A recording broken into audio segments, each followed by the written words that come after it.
নিজের ভিডিও, নিজের ভয়েস, নিজের দোকান, তারপরও টিকটক আমার ভিডিও ডিলিট করে দিল। কিন্তু এরপর যা হলো সেটা সবার জানা উচিত। আসসালামু আলাইকুম, আমি ফিরোজ FM ইব্রাহিম স্টোরে আপনাদের সবাইকে স্বাগতম।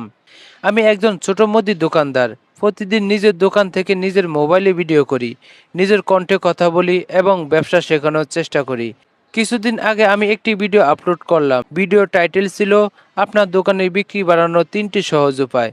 কিন্তু পোস্ট করার কিছুক্ষণ পরেই টিকটক জানিয়ে দিল আমার ভিডিও নাকি কমিউনিটি গাইডলাইন ভঙ্গ করেছে। ভিডিও সরিয়ে দেওয়া হলো, এমনকি আমাকে একটি ওয়ার্নিং দেওয়া হলো। সত্যি বলতে খুব খারাপ লেগেছিল, কারণ আমি জানতাম ভিডিওর প্রতিটি সেকেন্ড আমার নিজের তৈরি, কোনো অন্যের ভিডিও নয়, কোনো অন্যের ভয়েস নয়। তাই আমি হাল ছাড়িনি, আমি আপিল করলাম। আর মাত্র কয়েক মিনিট পর টিকটক আবার ভিডিও রিভিউ করলো এবং ভিডিও আবার ফিরিয়ে দিল। এই ঘটনার পর আমি একটি জিনিস শিখেছি, আপনার কন্টেন্ট যদি সত্যি নিজের হয় তাহলে ভুল সিদ্ধান্ত ভেঙে পড়বেন না। শান্ত থাকুন, আপিল করুন।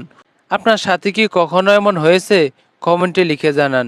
আর এমন বাস্তব ব্যবসার অভিজ্ঞতা পেতে আমাকে ফলো করতে ভুলবেন না।